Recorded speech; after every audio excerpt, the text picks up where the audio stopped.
let's go ahead and talk about devices over the years, because it used to be almost archaic when people would talk about a knee joint replacement or a hip replacement.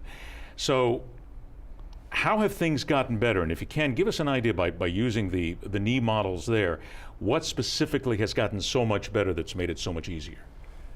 I have a knee so on this knee model, you'll see this is a typical total knee replacement. It's made up of typically 4 to 5 parts. You have a component that covers the femur bone, which is metal, another metal part that covers the tibia bone, and then a piece of plastic in between. And typically there's also a part that sits under the patella that's not present here.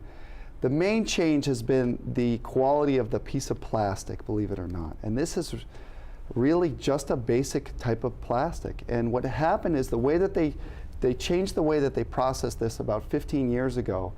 And so years ago, the adage was always that a knee replacement will last you 10 or 15 years and then you have to have it redone.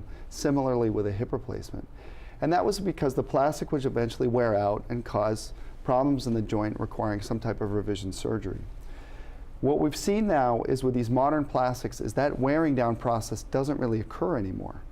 And so we don't, the mantra of a 15-year total knee or total hip really isn't really relevant as it was.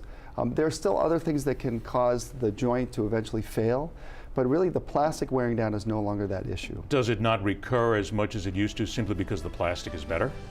That is the main reason, yeah.